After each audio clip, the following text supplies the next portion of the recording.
You're listening to Win-Win, an entrepreneurial community with your host, Ben Wolf.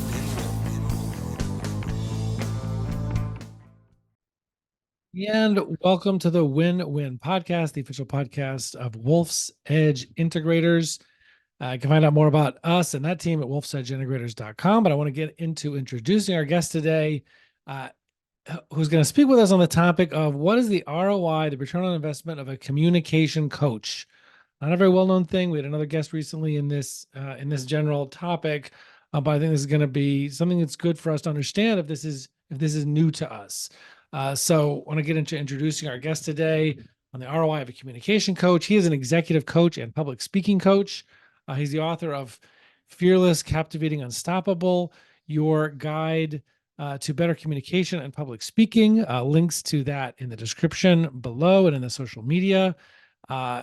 My guest's name today is Cobey Mandarino. You can learn more about him at cobeymandarino.com. Again, the spelling is going to be in the description below, but cobeymandarino.com. And welcome, Cobey. Nice to see you. Nice to see you, Ben.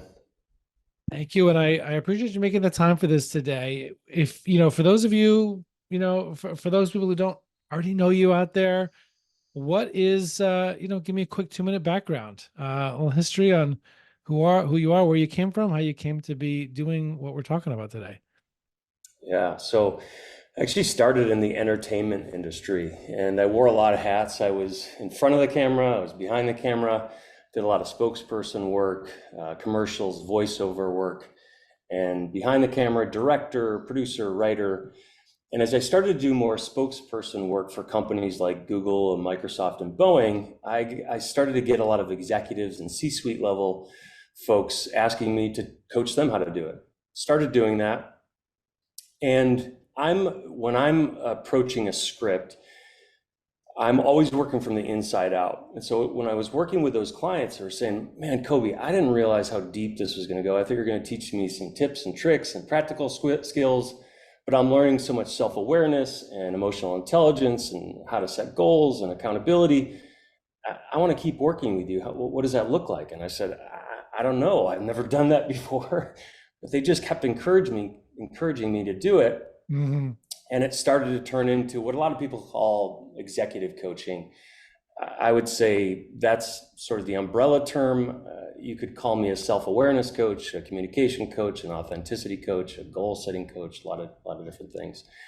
And so that just started to evolve into what it is today. And along the way, I wrote that book that you spoke of. But yeah, I'm an executive coach / communication coach / Well, and the way I originally heard about you was from our mutual friend, Jonathan Smith, JBS. And we had him on the podcast. He's been on the podcast maybe 3 times, maybe 4 times over the past 3 or 4 years or so. And he had mentioned, Cobey is my tone coach. That's what he called it, because he's had all kinds of coaches of different types over the years. And so, maybe we'll use that as a starting point. So what does that mean? I've never even heard of that before he said those words. I didn't know those two, tone coach. I never heard those 2 words in that particular order before. And so what does that mean? And where does that fit into, the much broader rubric of what you do, communication coaching, executive coaching? Where does that fit in, and what is it? Yeah, I'm with you. I didn't know the term either. I love it. Now it's a new slash that I can add onto those other ones. The term didn't even come from you. Is that what you're saying? No. He coined it himself. Yeah, it's great. Tone falls under the category of what I call vocal image. And so let's rewind a little bit. How much time do you spend in the morning working on your physical appearance or physical image? On average. 45. I mean, between exercise and shower and hair, I don't know, 45 minutes, an hour. Yeah. And how much time do you spend on your vocal image? 0. Even as a podcast host. Yeah. I don't know. I guess I just figure it'll work itself out. Yeah. And you're like 99% of the population don't really spend a lot of time cultivating and growing their vocal image. And it's just as important as your physical image. People are deciding, a lot of times subconsciously, whether they want to trust you or not based on your vocal image. And there's a lot of components that fall under that vocal image. Tone is one of them. But I'm less interested in tone or pitch or cadence, pace, timbre than I am authenticity and what brings that out. So that's what I was talking about earlier about working from the inside and having that come out. So are you willing to do a little experiment right now? I guess so. We'll be vulnerable here. Great. I love it. I want you to think about, do you have a project that you're really passionate about? It could be this podcast. Well, I would say relating to the business, Wolf's Edge Integrators.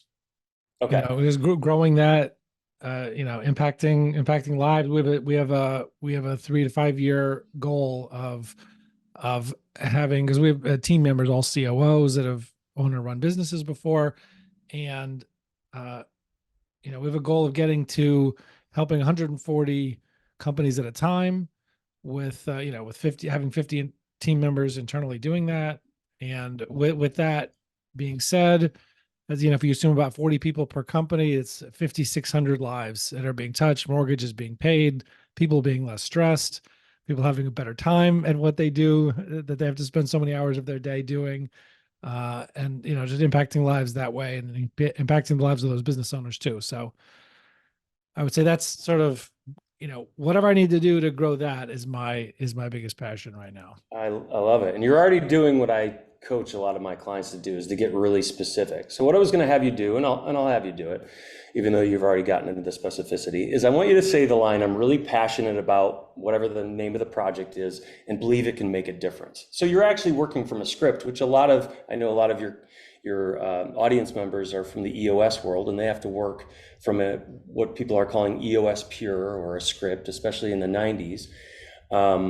And so this is a really useful tool when you are working from a script. So just say, "I'm really passionate about the name of the project and I believe it can make a difference." If you vary on that a little bit, you can, but try to stick as close to that as you possibly can. I'm really passionate about growing Wolf's Edge Integrators. I truly believe it can make a difference. Great. So since you already got specific about what Wolf's Edge Integrators is, that's great. I want you to now think about who you're speaking to. Who am I as your audience? And I think it's paramount that we know, it's really important that we know who we're speaking to. And I always like to use this analogy that, have you ever been a best man at a wedding? No. Okay. But you've listened to a best man give a speech, I would assume. Guess so. At a wedding. I don't know. Actually, I don't know if my best man made a speech, but you at any wedding that you've been to, or if you've seen it on a movie, you've encountered that. You've seen a best man speech. I saw a great clip on YouTube recently of a best man speech. So great. Would you say that speech is probably a little different than the bachelor party speech that he gives about the same person? I would think so. Yeah, different audience, right? Same subject, same person that best man is speaking about, but different audience. So the first thing we want to tackle is, who are you speaking to? What do they need? And I have a lot of clients who come to me about anxiety around speaking, communication, and public speaking skills. And typically that comes from, we're too focused on us. And as soon as you can shift that focus onto your audience, what they need, what you want to have them walk away feeling, that takes the pressure off your shoulders. So the first thing I want you to do is just think about me. Who am I? And what do I need to walk away with? Once we know who our audience is, we can really zero in on what our objective is. What do we want the audience to walk away feeling or doing? So if you could think about what Cobey needs from hearing, "I'm really passionate about this project and believe it can make a difference," what do you want me to walk away feeling as you say that about your company? Cobey, the executive coach, or are you standing in for someone else? Cobey, the executive coach, we'll say. Cobey, the executive coach, I would want you to come away feeling that Ben's business is mission focused. They want to do something big in the world, and it's something that could potentially help clients of mine. Perfect. That's great. And I love when it's concise and succinct. That's really important. A lot of times I'll ask for an objective and people will say, well, I kind of think I want to, and then they go on and on and on. I want to get it down condensed into that little package that we can really deliver. So now what I want you to do is say that same line to me, knowing all that you know. You got really specific about how you feel about Wolf's Edge Integrators. You know who I am. You know what your objective is. Now I want you to say that same line and really convince me of it, that you're really passionate about this project and that you feel like it can make a difference. The same words, not adding in Yeah, more same. detail. No, the same words.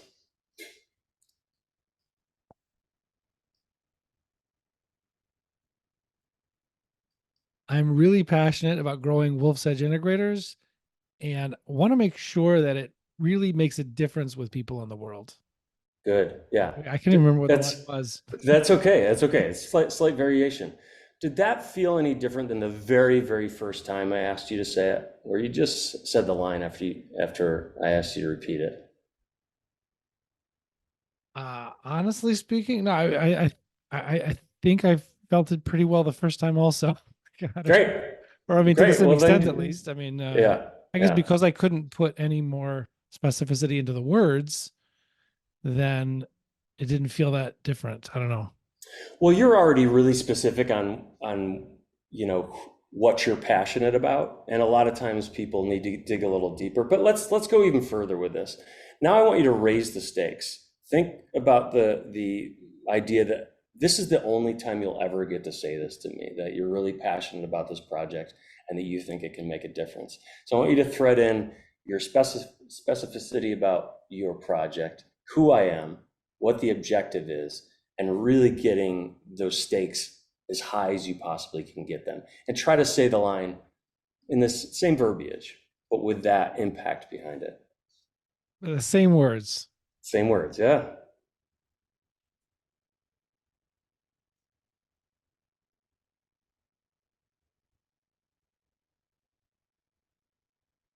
I am really passionate about growing Wolf's Edge Integrators as much as I can, because I believe it can truly make the difference. There it is. Yeah. Now, you may not feel a difference. I'm telling you from an objective point of view that I see a very big difference in that. It's more impactful. It captures my attention more. Your pitch changed, your tone changed, the timbre of your voice changed. Mm-hmm. So that's it in a nutshell. What do you mean when you say authenticity, coach, and how that connects to this communication, people being able to communicate better? Yeah, so authenticity takes vulnerability, and I think as we raise in the ranks of whatever it is we're doing, that vulnerability can be hard to embrace. We want to behave in such a way that we feel like we don't have flaws. We don't want to show our flaws. And I think it's really important that we're able to demonstrate that vulnerability so that the people around us feel like they can be vulnerable too. Take an EOS implementer, for example. If they walk into a session room and act like they have no flaws and that there's no vulnerability, you're not going to get that same equal vulnerability from your clients. And then you're not really going to be able to get to the heart of what the issues are. So what we're working on is kind of peeling away the layers or the masks of what we have that protect who we are and bringing out that authenticity. I think a lot of people think they're being authentic, but it sometimes takes that outside point of view, especially a neutral point of view, to show you that we can go a little deeper here. Yeah. Well, that idea of the authenticity definitely resonates a lot with me in terms of communication. One of the challenges I have is that, I don't know, I think I'm maybe a little spectrumy also as well. And so like it's the easiest for me to just like not have to think about multiple levels of like what's saying and what's intended and what are we motivated by, but just to say the truth. Like just say whatever it is. That's just easier, simpler, easier to manage for me. Right. So I Yeah. definitely appreciate an approach that's, that's focused on authenticity. It's important to me. I don't like being fake. I don't like, saying things just for advantage or, just for practical reasons alone. Yeah, well, it's the safe out, right? To not tell someone how you actually feel.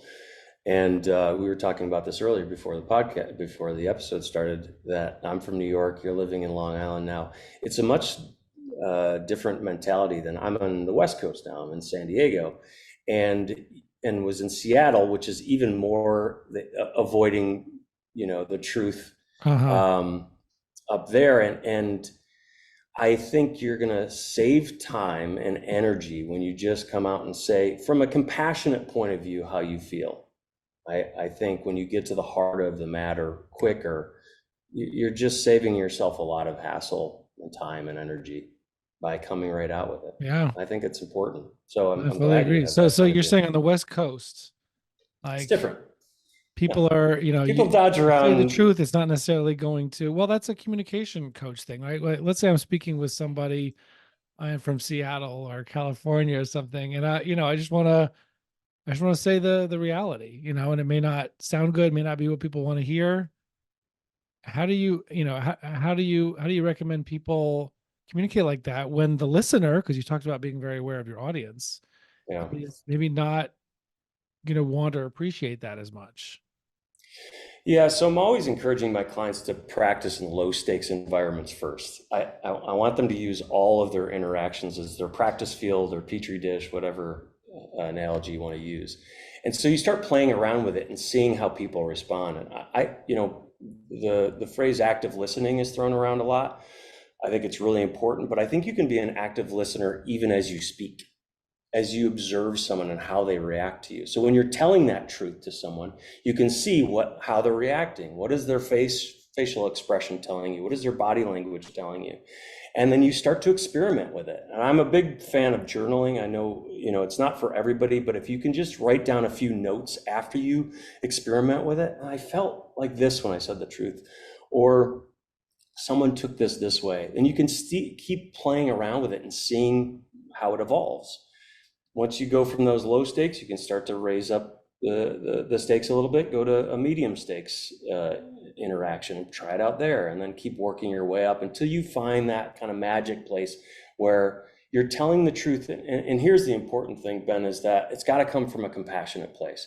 I think the truth is always going to get you from point A to point B quicker, but you've got to do it from a compassionate place. Right. I don't know if am I allowed to say shit sandwich? You'll have to edit it out if I can't. You hear a lot about that sandwich of, giving feedback, Right. of saying something positive and then something, the critique and then something positive again. And I think a lot of people just say the positive just to do it. But if it comes from a really compassionate place, a place of wanting them to understand how valued they are, then they can take that in with appreciation, and then you can move on to that constructive feedback or criticism. Right. And then again, sandwich it with the positive again. But it's got to come from that genuine place, that authentic place that we talked about. It has to be real. If you're just throwing it in there just so you can get that constructive criticism in there, right, that's a lousy tasting sandwich. Right. That's a great point. Let me ask this. People that don't, like you asked me at the beginning, how much time do you focus on your vocal image, or your communication? So let's focus on the negative for a second here. What's it costing people that they don't focus on that? Or what are the opportunity costs of not focusing on that? Yeah, it's what I said earlier. People are deciding, and they're not even doing it consciously necessarily, but they're deciding whether they want to trust you based on your vocal image, based on your physical image. If I showed up here and I was wearing a ratty sweater and, if I had hair, I don't, but if I had really messy hair, your subconscious mind would be going through what's called heuristics, which are basically shortcuts or brain hacks for your brain to kind of decide how they feel about you. You're not even consciously aware of it. So when you're not aware of your vocal image, and your audience isn't necessarily aware of it consciously, like I said a moment ago, they're making decisions of whether they want to buy what you're selling, whether they want to trust you, whether they're gonna, I work with a lot of people who are doing pet pitches and pitch decks, whether they're gonna invest in what you're doing, whether they're gonna sign up with you as a client for your EOS business. So it's important to be really aware of what your vocal image is saying. And when you have an outside point of view, sort of holding up a mirror for you, you can understand where you feel on the inside and what you're giving on the outside. And a lot of times that's out of balance. And as I give you feedback, or anyone gives you feedback, we can start to recalibrate that so that actually matches up. And that's what we're essentially trying to do. So you're losing business, you're losing deals, you're perhaps even with employees, with team members, you're ruining things with people and not getting the buy-in that you need for big projects or, major efforts, or just your day-to-day business by not focusing on communications. Could be costing hundreds of thousands, millions. Absolutely. It actually does. And I've done the research on this, or I've looked up the research on this. The Holmes report has some data out there that $69 million annually is lost in poor communication. 69 million in big companies. And, that can be a lot of different things. That can be the way you present, the way you hold meetings, your interpersonal skills, your feedback, active listening or lack of active listening. There's a lot of things that fall under that. But if you think about it, everything that we do in business is based on communication. And I think you'd be hard pressed to show me any career that you wouldn't be better at what you do through better communication. Average communicator, the best, let's say, woodworker in the world is an average communicator, probably going to be better if he improves that communication so he can sell all this great woodwork that he's doing. Right. What's a story of somebody, before they came to you? What was happening? What was going on? What did you work on with them? What happened after?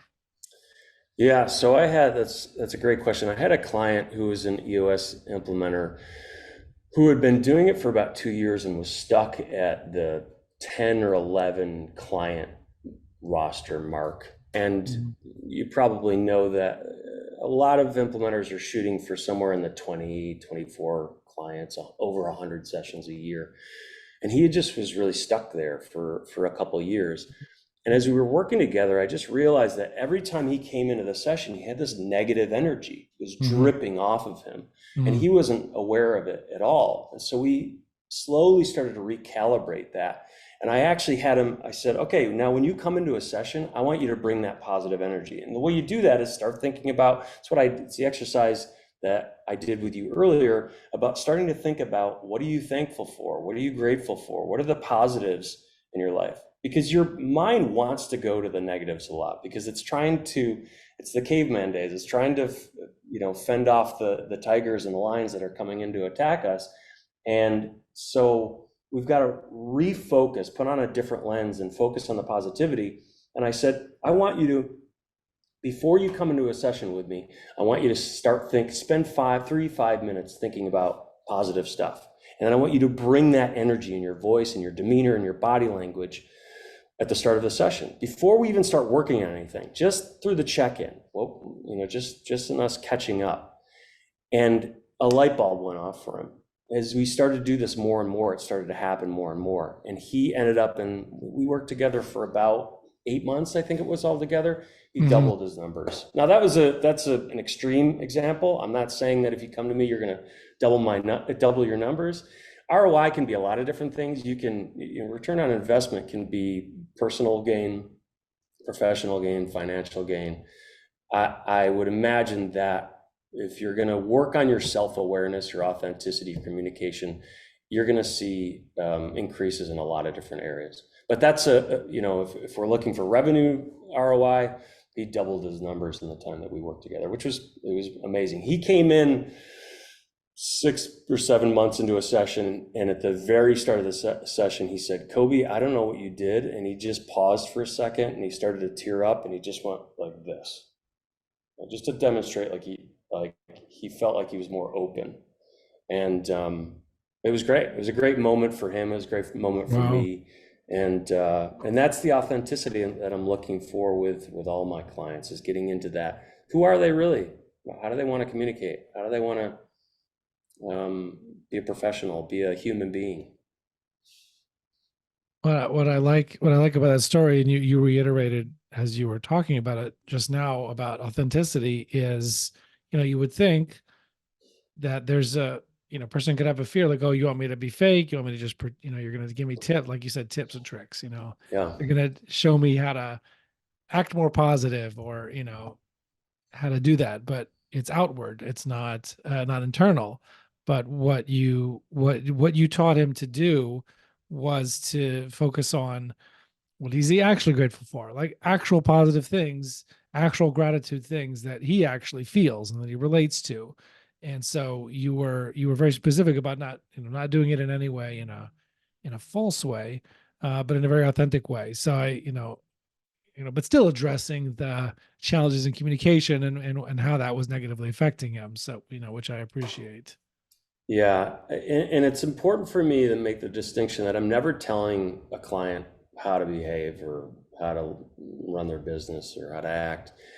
Everything I do is based on curiosity and intuitive questions that I ask. And oftentimes I'm more interested in, when I ask a question, that the answer surprises me, because now we're getting outside of the box. So I'm just, one of my superpowers is I'm a really good listener. And through that listening, I ask really intuitive questions that help you figure out what your blind spots are, that help you achieve that self-awareness. If I just sit here and tell you, if I'm working with you, Ben, and then I'm turning around working with another client, I say, well, this really worked with Ben, it's got to work with you. It's not a one size fits all thing. Right. We're all our unique thumbprint or blueprint. And so my coaching is all about asking really intuitive questions and helping you get to the source of that authenticity, which allows you to have that on the exterior. A little quick thing about, we mentioned the gratitude practices. I think a lot of people use a gratitude practice, but they're doing it by rote. They wake up in the morning and they just write down, I'm thankful for this, I'm thankful for this, I'm thankful for this. That doesn't work for me, and I find that it doesn't work for a lot of my clients. Okay. So I feel like your gratitude practice actually has to be active. What I do personally is I step out into I have this great backyard with this beautiful view, I can see it right now, of the mountains and trees, and I will step out there in the sun and just soak in the sun, look at the view, and try to be fully present in that moment of gratitude, rather than write it down on a piece of paper. I just think that doesn't really take us as far. And that fills me up with that energy and that gratitude and that joy, which will take me into the rest of the day. I appreciate that. Yeah. And I've done that. I hear you, in terms of the maybe insufficiency sometimes of journaling the gratitude.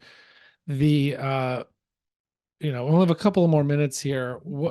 I guess, what's one more thing you could teach us that has to do with, communication, authenticity, tone, timbre, cadence, whatever. Just what's the one more thing that we could be mindful of, or something that we could do to be a better communicator in let's say in our professional lives? Yeah, I'm a big believer in being really specific with your target, your objective, your goal. It's what we worked on earlier, just touched on a little bit. Again, I'll ask, if someone's doing a presentation, or they're going into a meeting, or they're going into a one-on-one with their boss or their employees, what is the result you want to end up with? What do you want and not about you in a serving way, what do you want to give to that audience member or listener? What do you want them to walk away feeling? And then getting really specific about it, writing it down, deconstructing it, and getting it down. And you did it really well when I asked you what your objective was with with me, really specific and really succinct and concise. That was beautiful. And that's what I'm working on with my clients is I want them to get super specific about what you want your audience to walk away with. And then when you are communicating, keep refocusing on that. When your mind starts to wander into other areas, either anxiety or are they going to buy my product or am I going to get this person as a client, refocus on what do you want them to feel when they walk away from this meeting. And that's a key. That's awesome. So it's start with the end in mind, keep redirecting your mind in any communication situation back to that end in mind that you have. You're suggesting write it down, be very specific about it, be very other focused about it. What do you want them to feel and what do you want them to come away with in more of a serving capacity? Of course, you want to close a sale, but what do you want them feeling and coming away with? So I very much appreciate that. Yeah, absolutely. So thank you very much for making the time for this conversation. It's been very enlightening for me. I appreciate the personal coaching also and part of this conversation. CobeyMandarino.com. People want to learn about Cobey's executive coaching, communication coaching, vocal image, that just like we work on our physical image. So really appreciate this. Thank you. Thank you, Ben. And everybody else, will see you on the other side. Thank you. You're listening to Win Win, an entrepreneurial community with your host, Ben Wolf.